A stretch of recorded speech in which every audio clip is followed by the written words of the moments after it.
ஆ Tamil Nadu medical செலக்ஷன பொறுத்தவரைக்கும் கிட்டத்தட்ட 4 round வந்து முடிஞ்சிருக்கு. Round 1, round 2, round 3 and round 4. Stay வேக்கன்சின்றது தான் ரவுண்ட் 4 கடைசியா நமக்கு நடந்து முடிஞ்சது.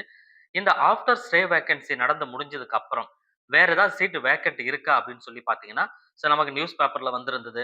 எல்லாருக்குமே கண்டிப்பா தெரிஞ்சிருக்கும். இன்னும் ஒரு 48 சீட் வந்து வேக்கன்ட் இருக்கு. இத தமிழ்நாடு மெடிக்கல் செலக்ஷனும் வந்து அனவுன்ஸ் பண்ணியிருக்காங்க. 48 சீட் இன்னுமே ஃபில் ஆகாம இருக்கிறதுனால, இந்த 48 சீட்டுக்கும் வந்து கவுன்சிலிங் நடத்தணும் அப்படின்றது. அப்படி நடத்துனாங்கன்னு சொன்னா, இது வந்து இப்ப ஸ்டே வேக்கன்சி அப்படின்ற பேர்ல இருக்காது. ஸ்பெஷல் ஸ்டே வேக்கன்சி அப்படின்ற லிஸ்ட்ல வரும். அப்படி ஸ்பெஷல் ஸ்டே வேக்கன்சி கவுன்சிலிங் அப்படின்றது 5வது ரவுண்ட் கவுன்சிலிங்ல அது மாறுபடும். அப்ப 5வது ரவுண்ட் கவுன்சிலிங் நடத்துவதற்கு உண்டான அந்த பர்மிஷன் அப்படின்ற விஷயத்த என்எம்சி கிட்ட வந்து வந்து கேட்டிருக்காங்க.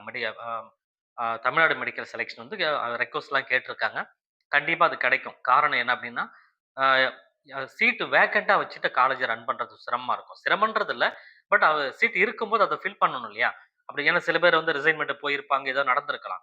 அதனால அது இருக்கிற 48 சீட் வந்து ஃபில் பண்ணணும்னு பார்க்குறாங்க. அதுல 7.5மே இருக்கு. ஒரு சீட் வந்து இருக்கு.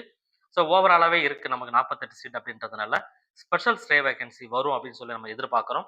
இதுல முக்கியமா வந்து ஒரே ஒரு விஷயம் தெளிவா அவங்க சொல்ற விஷயமே என்ன அப்படின்னா, ஸ்பெஷல் ஸ்டே வேக்கன்சி வந்து என்எம்சி மூலமா ஈஸியா நம்ம வாங்கிக்கலாம். டைரக்ட்டா அந்த காலேஜ்ல போய் நம்ம அட்மிஷன் எடுத்துக்கலாம் அப்படின்னா, அது கண்டிப்பா நடக்காது. இதுவுமே தமிழ்நாடு மெடிக்கல் கவுன்சிலிங் மூலமா தான் இது நடைபெறும் அப்படின்னு தெரிஞ்சுக்கங்க. அவங்க கவுன்சிலிங் ஷெட்யூல் விடுவாங்க. திருப்பி நீங்க சாய்ஸ் ஃபில் பண்ணணும். அதுக்கப்புறம் நீங்க உங்களுடைய அலாட்மெண்ட் ஆர்டர டவுன்லோட் பண்ணி எடுத்துட்டு அந்த காலேஜ்ல போய் சேர்ற மாரி தான் இருக்கும். சரிங்களா? இந்த வீடியோ உங்களுக்கு இது வீடியோன்றது ஒரு இன்ஃபர்மேஷன் உங்களுக்கு யூஸ்ஃபுல்லா இருந்திருக்கும்னு சொல்லி நம்புறேன். தேங்க் யூ ஃபார் வாட்சிங்.